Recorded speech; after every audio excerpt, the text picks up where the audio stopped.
Hello, and welcome to The Successful Introvert, How to Confidently Grow Your Business and Your Bank Account, a weekly interview series where I interview experts on how to grow your confidence, step out of your comfort zone, and thrive in your business.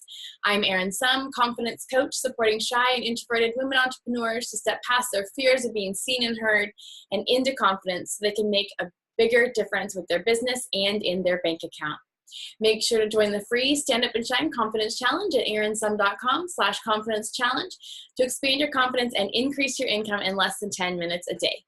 I am so thrilled to have Janet Barclay with us today, talking about how to market yourself with confidence. How exciting. Hi, Janet. Hi, Erin. Here. So happy to have you today. So everyone, Janet Barclay is a web designer, blogger, and the facilitator of Maximize Marketing Club, an online marketing community for solopreneur women. She loves helping others succeed by sharing the knowledge and insight she's gained through marketing her own business over the last 15 years. Janet has spoken about blogging, social media, and other topics at numerous local events and national conferences, and has been featured as an expert on numerous online and print publications. How fun! So Janet, tell us a little bit more about what you do in your business. Well, as you've just explained, I actually wear quite a few hats, and I imagine a lot of your viewers probably do as well. So my primary business is web design. I've actually been doing that for over maybe about 20 years, but it only in the last few years that's become my primary service. I'm also a founder and director of the Golden Horseshoe Virtual Assistants Group, which is a local networking group in my area, and the facilitator of Maximize Marketing Club. And I manage several blogs, including Introvert Retreat, which is all about introverts. Oh, nice. That's really wonderful. Awesome. So were there ever times in your business where you didn't feel confident that it was going to work? Yeah, when I first started, it was more of a side thing, and my primary goal wasn't to make money and be successful. It was more just to do something I was enjoying in my spare time. Mm-hmm. But the idea that I had, my business idea wasn't really a well-developed concept. It was just an idea that I had. So it was really hard for me to sell it because I really didn't have anything to say, oh yes, this is how it works. It was just kind of, well, this is how it works. And then what'll it do for me? Well, I don't know. Yes. So I wasn't able to really sell confidently. And one of the services I was offering at that time, I was a home and office organizer. Mm-hmm. And that involves going into people's spaces and asking personal questions. And I wasn't comfortable with that. And so I wasn't, again, I'm not confident to really promote what I could do. Uh-huh. So it was really tough in the beginning. Yeah, and I find that's true for a lot of people. They're not really sure exactly, they don't know the value they bring and what exactly they're helping people with at first, for when it takes them a while. And it's really hard for us to see our value sometimes. That's for sure. Yeah, thanks for saying that, because I think that really is true for a lot of women. So how did you overcome that fear? Well, I maybe took the easy way out, but I ended up changing totally what I was doing. As I don't do organizing anymore. I don't go to people's homes and offices. I discovered that I was happiest when I was sitting at home behind my computer, just working. And I'm happy to, help people, but I do it from a distance. I'm not in their space. I'm not asking personal questions and stuff like that. So, now because I'm doing something I'm really passionate about, it comes across when I'm talking to people. They, my enthusiasm rubs off on them. So it's not a hard sell. It's just like, oh yeah, I get it. I want to work with you. So right. It makes a big difference when you're really passionate about something rather than just kind of interested in it. Absolutely. Yeah. I mean, I've seen that happen with a lot of people too. As soon as they change their niche into something that they really connect with, then that's when they really start to thrive in their business. Yeah. Yeah. So does that fear ever creep in now? Well, sometimes in different forms, because business, it comes and goes. And so there might be a slow period, or maybe one client will be upset about something, and I'll start to question myself and, who am I fooling? I don't really know what I'm doing and all of that stuff. But then I just kind of reflect on all my successes that I have had, and I go, okay, that person and I were not a good fit. I didn't understand what they wanted, or just they're too fussy, or we just don't communicate well, whatever.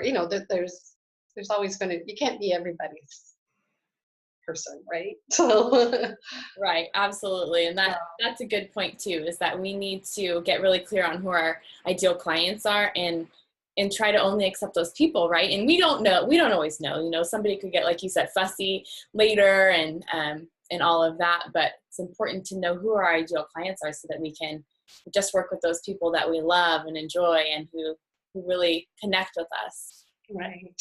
Yeah. So tell us a little bit about how one determines their own strengths and take advantage of those strengths in their business. Okay, well, as far as marketing goes and, self-promotion, that's really hard for introverts. I mean, that's why you have this show, right? Right. But for most of us, we prefer communicating and writing. That is so much easier and more comfortable than speaking and going on video like this. So, if that's you, then you should take advantage of that. I mean, blogging and social media, that's all about writing. And if you're having a conversation with somebody on social media, you don't have to respond right away. You can come back in a few minutes or a few days or whatever. And, obviously if it's a hot lead, you don't want to postpone it. But if you're just getting to know somebody, building a relationship, there's no pressure to come up with a snappy answer like there is when you're speaking face to face. So it just lets you process and think, which is, another thing that we like to do. Yeah. Nice. And blogging is also a great way to, show your expertise, and, you can organize your thoughts and put them in writing and put it out there and show people you're really brilliant without, standing on the soapbox and saying, hey, look at me. Yeah, absolutely. So I think those are great ways to get out there as introverts when we fear being seen and heard. We're not quite sure how to get out there, and we may or may not love being around people all the time, right? We like to be in our own quiet spaces, and so writing and blogging and doing that kind of stuff is a great way to do that. Yeah. Excellent. Any other tips on how to take advantage of your strengths? I just think you've got to do what's comfortable for you. If you really push yourself to do something that you don't like doing, whether it's in your business or marketing your business or whatever, it's going to show. You're not going to shine. Like if you, for example, I'm going to talk a bit more about networking in a minute, but if you're at a networking event and you're overwhelmed and you're just standing off by yourself in the corner, you might as well be at home drinking a cup of tea and watching TV for all you're getting out of it. Right. So you have to know yourself. Yeah. Yeah. And then, and we'll talk about networking more, but, finding the groups that resonate with you and work with you versus, going out into a group that, like you said, makes you want to be a wallflower and stand in the corner. Yeah. Finding what works for you is a huge theme for introverts because, we're in business. That's already not really an introverted thing. It's more of an extroverted, business is more of an extroverted thing, to do. So we have to find ways that work for us. And that's a lot of reasons. We don't want to burn out, because if we're putting ourselves out there all the time in ways that don't work for us, then we will burn out and we won't be able to do our thing. So speaking of networking, introverts have a hard time with that often. So I know you have a few steps to help them, make them feel more comfortable, make it a little less painful, and help them step out of their comfort zone. So let's talk about that now. Yeah. I mean, I'm going to go totally against what I said about doing what's comfortable for you, and that you do have to get out there. You can't do it all from behind your computer. There's so much value and getting out and shaking hands and exchanging business cards and just making that one-on-one personal connection. So one of the, I've got a few different things that I have found that work for me. And one is to find smaller and more structured events. So I've been to events at the Chamber of Commerce, and there's 100 people milling around, and they're all in their little groups having conversations, and it's really hard to feel comfortable to just kind of get in there. But what I prefer myself is a smaller, more structured thing, like a breakfast meeting. There's maybe going to be 20 people there. You're sitting at a table. You can have a conversation with the person beside you and the person across from you. And instead of a quick, good to meet you and rush on to the next one, you can actually sit and talk for a long period of time, that's what we like. That's how we get to know people. Yeah, So, we like to have those deeper conversations too, the chit chat. Exactly. We don't really care for that. It doesn't have to be, it's obviously you want to talk about business, but it doesn't have to be all about business, because it's about building relationships. So if it's your, dad's 90th birthday, people are interested in hearing that, that kind of stuff. As long as you don't monopolize, it's all about balance, right? Right, absolutely.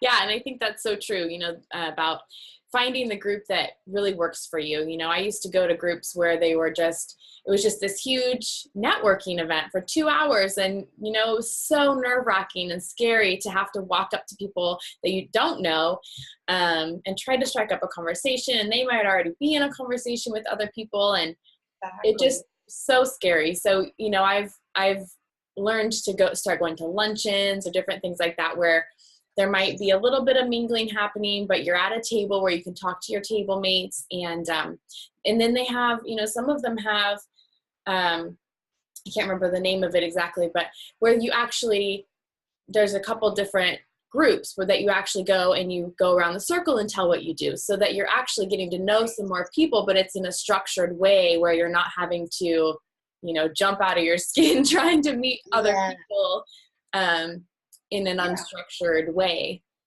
I went to one where there was a limited number of people there, and I don't remember how many, but it was set up that you would spend 5 minutes with each person, one-on-one.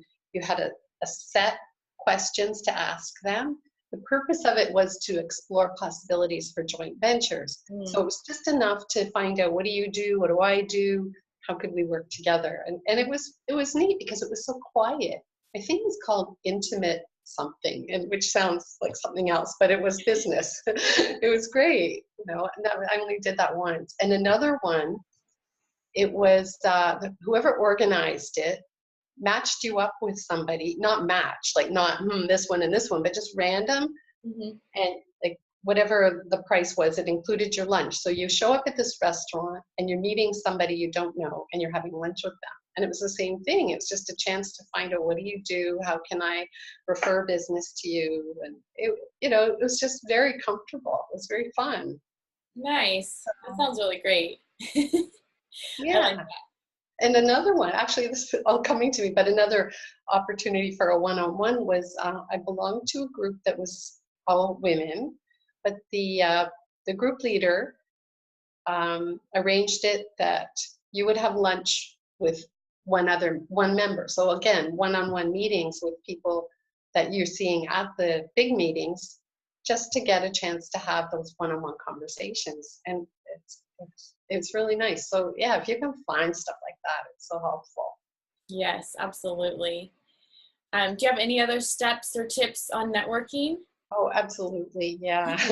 One of the things that we all hate is, okay, please stand up and introduce yourself. And it's like, I'm Janet, I'm a web designer. And that's it. Like, who cares, right? So be prepared. Expect that you're going to have to introduce yourself. So come up with something that will be interesting. Think about it ahead of time, and how you can, again, talk about your value and let people know why they would want to work with you or refer other people to you, or at least get to know you better, and practice it. If you know ahead of time what you're going to say, it's way less stressful than being caught on the spot. So even if you don't have that opportunity to stand up and say it, oh wow, it's better than having that opportunity and blowing it, right? Yeah, absolutely. Yeah, I still practice, and I practice what I'm gonna say and trying to think of it, and I hate being put on the spot. It just does not work for me. No. Yeah, knowing what I'm gonna say ahead of time is a huge thing for me. And okay, so I talked about different structured events, where somebody has arranged that you're going to spend one-on-one time, but you can seek that out yourself. So when you're at a larger event, instead of worrying about, oh, I got to get 10. I went to an event one time and he says, okay, I want you all to leave here with 10 business cards. And I thought, that's stupid. 10 business cards is 10 pieces of paper. Right. I would like to have one or two go home and say, I met this very interesting person and this is what they do. And so you get to know those people, and they're not just a business card. Those are the people that you stay in touch with, even if you never run into them again. If you get to know them, you'll remember them when, if you know somebody that needs their services, or vice versa. So, make those, or even, go this step further. You get back, email them, say, oh, it was really nice talking to you. How would you like to get together for coffee next week? If it's somebody that you think would be a valuable contact, just make sure it happens. Yeah, I absolutely agree with that. I run my own meetup, and I always tell them this is not a group where you just hand out cards and say, hey, this is me, who are you? Okay, great, bye. And, trying to get as many cards as possible, because that's not how you do business. People do business with those that they know, like, and trust, right? Exactly. And you have to have conversations, and you have to connect with them in order for them to want to do business with you later and to remember who you are. I mean, I come home from events sometimes and I have cards and I go, I have no idea who this person is, because we didn't have a conversation. Yeah. Yeah, especially if they've given you a business card and it's one of those really generic ones, John Smith, John at, bell.net. This person, what does he do? I don't know. Gone. Right. I know. I've gotten business cards that have no information about what they do on there, just their name. Yeah. It's like, and okay. Just it's okay. If you remember them, then good. That's how I get in touch with them. But if you don't, then why would you keep the card? Right. Phone them up. Hey, who are you anyway? Yeah. I don't think so. So you said something that is really great. You said that you run a meetup. Mm-hmm. That is a great thing to do because you're in charge. So you're organizing it so you know that you're going to make it comfortable for you. And even if you're not in a position or you're not ready or you don't have time or desire to organize your own meetup, is offer to help out. If you can be the person sitting at the door giving out name tags or taking money or whatever, look at all the people you get to meet, and you don't have to approach anybody. They're all coming to you. Right. And so that's another way that you can sort of make it a little more comfortable. You're sitting down, all that stuff. So. Right. Yeah, good point. Yeah. Any other networking tips for us? Well, I've got one more, and it's going to be probably way out there for a few people. Okay. But it's offer to speak. And I know most people, including extroverts, it's like, speak, no way.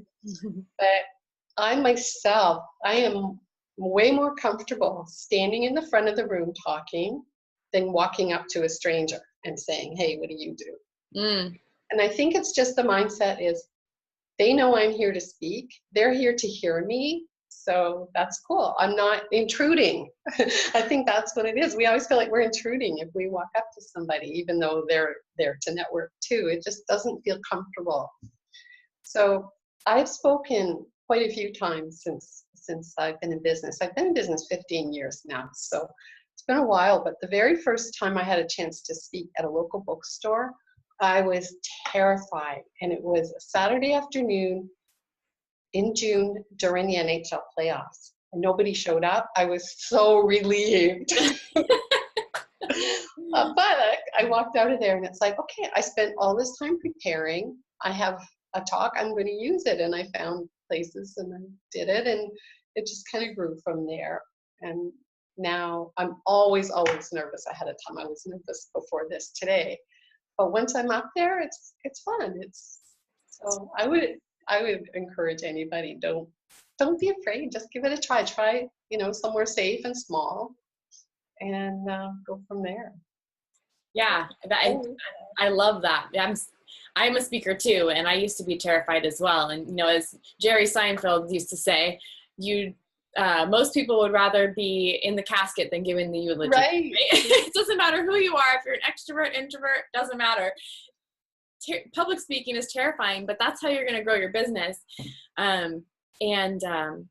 I know a lot of people who used to be terrified of it, and even people who are big time speakers get nervous before their speeches still.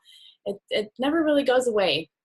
But right. That's how you grow your comfort zone. That's how you grow your business. That's how you grow your confidence, is by feeling that fear and doing it anyways, and getting out there and growing, getting out of your comfort zone. Great. Anything else, Janet, before we wrap up today? Well, I talked a bit about networking online, and I talked a bit about networking in person. I just want to say it's not really an either or. Mm-hmm. You want to do both, and ideally, if you can blend them, that's the best. Let's say you're going to a meetup, it's on meetup.com, or if it's on Facebook, you can go ahead of time and see who's going, and you go, ooh, that's somebody I want to meet. So then you know what they look like, you can look for them, go up to them and say, hey, aren't you, you've got something. You're not just walking blind into the room. But so that's the one side of it. And then the other side is, you've met people, you come back to your office, is, connect with them on LinkedIn or Facebook or wherever you are, and connect with them and make the effort to stay in touch. So.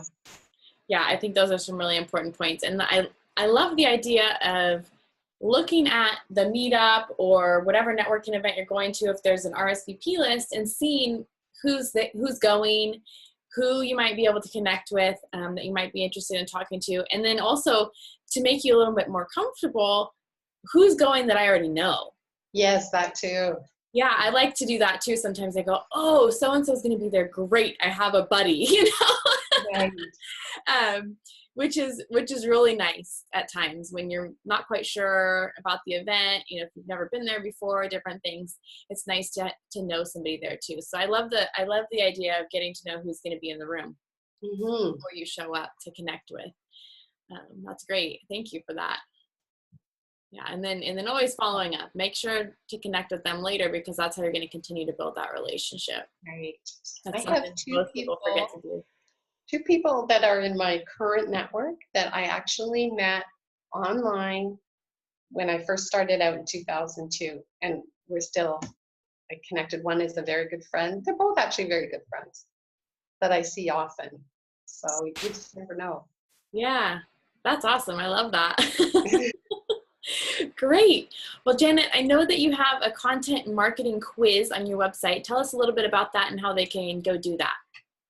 Okay, well, it's called What's Your Content Marketing Personality? It just asks a few questions about the way you like to do content marketing, how you interact online and stuff like that. And there are 4 different results, which you'll get your result after you fill out the quiz.